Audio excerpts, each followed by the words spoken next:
السلام علیکم ورحمۃ اللہ وبرکاتہ۔ میرے قابل احترام بزرگوں، عزیز دوستوں، بھائیوں، اللہ پاک نے نبیوں کو بھیجا ہے 1.25 لاکھ 2 لاکھ مختلف اقوال ہیں، اور نبیوں کی صحیح تعداد وہ اللہ کو معلوم ہے۔ اس میں 313 رسول ہیں، باقی نبی ہیں۔ اور نبی اور رسول میں فرق عموم خصوص مطلق کا ہے کہ رسول وہ خصوصی شخصیت جس کو نئی شریعت دی جاتی ہے، کتاب دی جاتی ہے، نئی باتیں اس ماحول کے حساب سے دی جاتی ہیں۔ اور نبی عام ہے، چاہے اس کو نئی چیزیں دی جائے یا نہ دی جائے، یا سابقہ شریعت کی وہ پابندی کرے اور سابقہ نبی کی ترتیب پر اپنی محنت کرے۔ اور یہ والی بات جو ابھی آپ سن رہے ہیں، نئی شریعت، نئی باتیں، اس سے کہیں ذہن اس طرف نہ جائے کہ نئی سے مراد ہر چیز نئی ہو، ایسا نہیں ہے۔ بلکہ جو شریعت کے اصول ہیں وہ پہلے پیغمبر سے لے کر آخری پیغمبر تک ان اصولوں میں کسی قسم کی کوئی تبدیلی نہیں ہوئی۔ اصول کیا ہے؟ اللہ ایک ہے، اللہ کے ساتھ کوئی شریک نہیں، ذات میں بھی شریک نہیں، صفات میں بھی شریک نہیں۔ اور رسالت، نبیوں کا وجود برحق ہے اور سچ ہے۔ ہم رسالت اور نبیوں کے وجود کا انکار نہیں کر سکتے۔ فرشتوں کا وجود حق اور سچ ہے۔ آسمان سے اللہ نے چھوٹی بڑی کتابیں اتاری ہیں، ان کا وجود حق اور سچ ہے۔ جو کچھ ہوا ہے، ہو رہا ہے، آئندہ ہوگا، یہ سب پہلے سے لکھا جا چکا ہے، اس کو تقدیر کہتے ہیں، اس کا وجود حق اور سچ ہے۔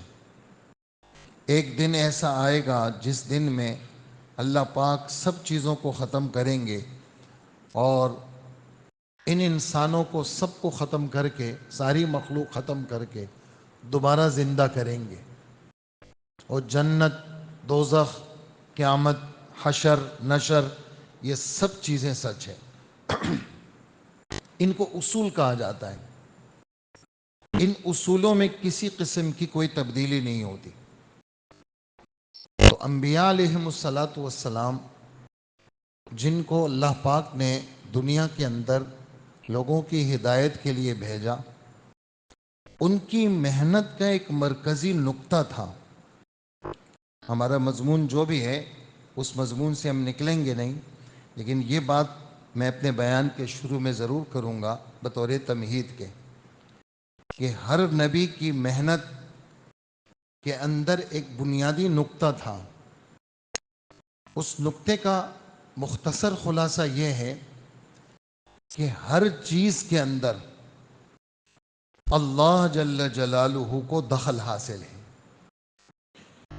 چاہے وہ چیز آنکھوں سے نظر آئے یا آنکھوں سے نظر نہ آئے، چاہے اس چیز کا تعلق ہمارے ظاہر کے ساتھ ہو، چاہے اس چیز کا تعلق ہمارے باطن کے ساتھ ہو، چاہے وہ چیز حالات کے قبیل سے ہو۔ مختلف قسم کے حالات دنیا میں رونما ہوتے ہیں۔ خود انسان کی ہر فرد، جتنے ہم سب بیٹھے ہیں، ہم تو تھوڑے سے ہیں، لیکن پوری دنیا میں اربوں لوگ ہیں۔ ہر فرد پر، اس کے دل پر، دماغ پر کسی قسم کا کوئی بھی حال آتا ہے، خوشی کا ہو یا غمی کا ہو، یا کسی قسم کی کوئی بھی سوچ وہ کرتا ہے، ہر ایک کے ہر حال میں اللہ کو دخل ہے۔ دخل کا کیا مطلب؟ یعنی اللہ کے علم سے کوئی چیز خارج نہیں ہے۔ اللہ متصرف ہے، ہر چیز میں اللہ کو تصرف حاصل ہے، کامل اختیار کسی بھی چیز میں اگر حاصل ہے تو صرف اللہ کو حاصل ہے۔ عمومی چونکہ مادے کا دور ہے، بچہ پیدا ہوتا ہے، ہلکا سا وہ لکھنا پڑھنا بولنا کچھ بھی سیکھتا ہے، اس کے دل دماغ میں مادہ چھایا ہوا ہے بچپن سے۔ ابھی اس کی داڑھی سفید ہو گئی، 70-80 سال عمر ہو گئی، اس کا ذہن اللہ کی طرف جاتا ہی نہیں ہے۔ مادہ، مادہ پرست، موت سے پہلے کے حالات اور ہر چیز کی نسبت اس کے فاعل کی طرف کرنا۔ حکومت نے ایسا کیا، فلانے نے کہا تھا نا، دیکھا ہوا نہیں ہوا، تو ہر چیز کی نسبت اس کے ظاہر فاعل کی طرف کرنا اور اللہ کو بیچ سے بالکل ہٹا دینا۔ تو اللہ کو ہر چیز میں دخل ہے۔ اتنا غیروں کا تذکرہ ہے، اتنا غیروں کا تذکرہ ہے کہ ہماری محفل کی ابتدا سے لے کر انتہا تک اللہ کا نام ہی کہیں نہیں آتا۔ اسی وجہ سے یہ حکم ہے احادیث مبارکہ میں کہ تمہاری کسی قسم کی کوئی بھی محفل ہو، تم اس محفل کے اخیر میں یہ ضرور کہو، سبحان ربک رب العزت عما یصفون وسلام علی المرسلین والحمد للہ رب العالمین۔ یہ کہا کرو اپنی محفلوں میں۔ کہیں نہ کہیں تمہاری محفلوں میں خالص اگر دنیا کا ذکر ہے اور آپ کا فرمان ہے کہ کوئی بھی کسی قسم کی کوئی بھی مجلس ہو جس میں اللہ اور اس کے رسول کا ذکر نہ ہو، الا کانت علیہ ترتن یوم القیامہ، یہ محفل اس صاحب محفل کے لیے قیامت کے دن مصیبت اور حسرت بنے گی۔ اچھا تو ایسا گرا پڑا تھا کہ اپنی محفلوں میں ہمارا نام بھی نہیں لیتا تھا۔ تو اپنی محفلوں میں اگر کسی قسم کا کوئی بھی ذکر نہ ہو تو کہا اللہ کا نام لیا کرو۔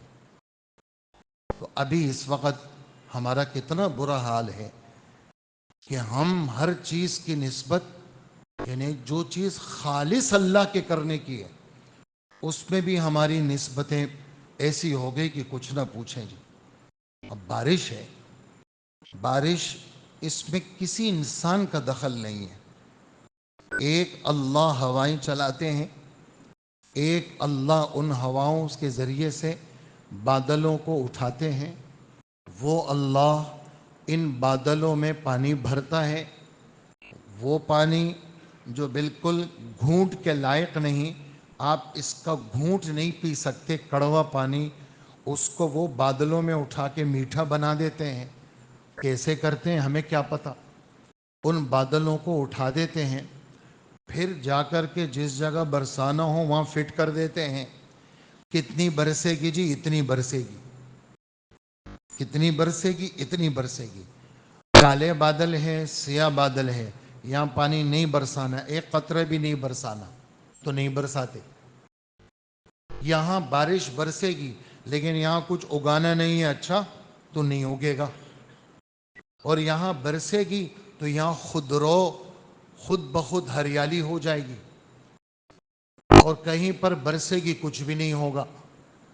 تو یہ خالص اللہ کا فعل ہے، لیکن اس فعل کی نسبت اب کہاں کہاں ہو رہی ہے کہ محکمہ موسمیات والوں نے کہا ہے خبردار گھر سے نہیں نکلنا، اچھا ہاں ورنہ یہ ہو جائے گا۔ ورنہ بھئی کیسے آپ کہہ رہے ہیں؟ کہہ رہے ہیں خبروں میں نہیں سنا آپ نے؟ تو اتنا یقین خبروں کے اوپر، اور اللہ کی ذات جو سب چیزوں کے فاعل ہیں ان کا کہیں بھی ذکر نہیں۔ دیکھا بارش ہو گئی نا، کہا تھا نا، دیکھو میں نے نہیں کہا تھا آپ کو خبروں میں ایسا آیا تھا۔ تو اللہ کا نام یعنی اس کا ذکر ہی نہیں ہے،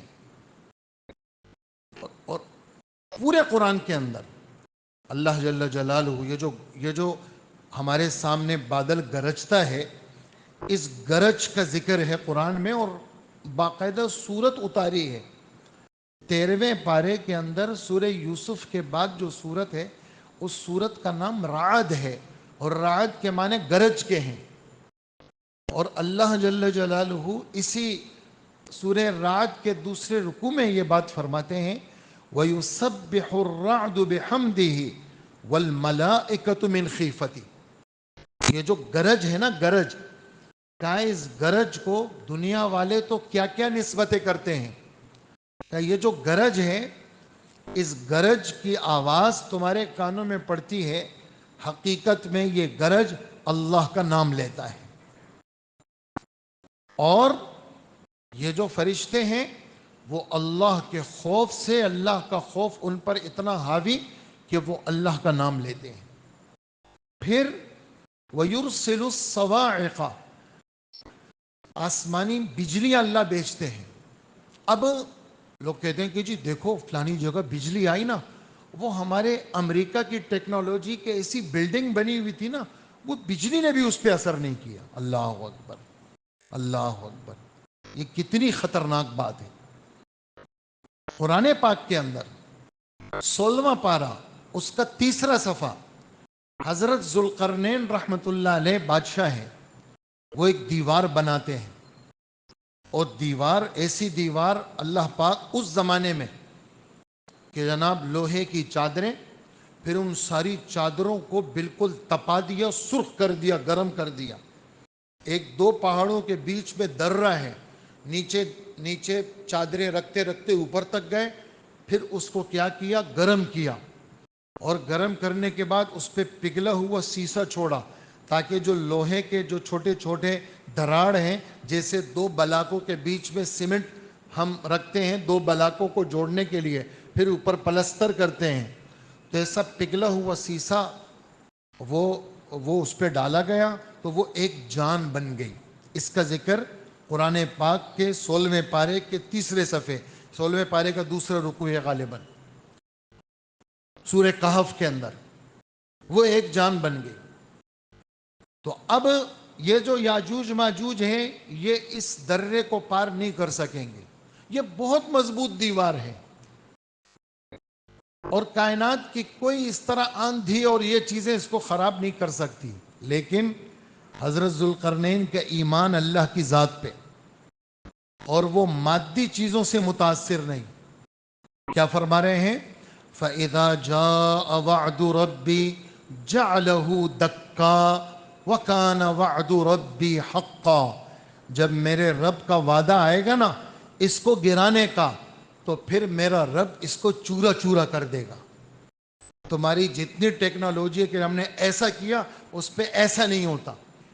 یہ تو اللہ کی ذات جب کسی چیز کے کرنے پہ آتی ہے تو زمین یوں پھٹ جاتی ہے اور ساری چیزیں سب نیچے چلی جاتی ہیں۔ اس وجہ سے یہ دہریوں کے جملے ہیں کہ ہم نے خدائی آفتوں سے نمٹنے کے لیے ٹیم تیار کر لی۔ انا للہ و انا الیہ راجعون۔ خدائی آفتوں سے کوئی نمٹ سکتا ہے؟ زلزلوں سے کوئی نمٹ سکتا ہے؟ سیلاب اور طوفان سے کوئی نمٹ سکتا ہے؟ اور کائنات کی کوئی تیز بارش، تیز ہوا، ہماری اس وقت کیفیت کیا ہے؟ یہ باتیں، یہ عمل کی باتیں ہیں۔ یہ جو بیان ہوتا ہے یہ نظریے کا بیان ہوتا ہے، اس سے دل دماغ بدل کر کے جو چیزیں ادھر ادھر کی چیزیں متوجہ ہوتی ہیں اس کی صفائی ہوتی ہے، اور دل دماغ کا رخ اللہ کی طرف ہوتا ہے۔ تو یہ جملے، یہ خطرناک جملے ہیں کہ مادے کو اتنا چڑھا دیا کہ اللہ کا ذکر ہی ختم ہو گیا۔ تو اللہ کا ذکر ہر جگہ پہ، ہر چیز میں اللہ کا نام لیں۔ اللہ کس نے کیا؟ یہ اللہ نے کیا۔ قُلْ كُلٌّ مِّنْ عِنْدِ اللَّهِ، آپ اعلان کر دیں، اور ان لوگوں کے اندر کی آواز ایسی آنی چاہیے کہ جی اللہ کرتے ہیں۔ لِلَّهِ الْأَمْرُ مِنْ قَبْلُ وَمِنْ بَعْدُ، ہر چیز میں صرف اللہ کا اختیار ہے، ہر چیز سے پہلے بھی اللہ کی چلتی تھی اور ہر چیز کے بعد بھی اللہ کی چلتی. یہ اعلان کر رہے ہیں. میں آپ کو اس کا ترجمہ سنایا شروع میں.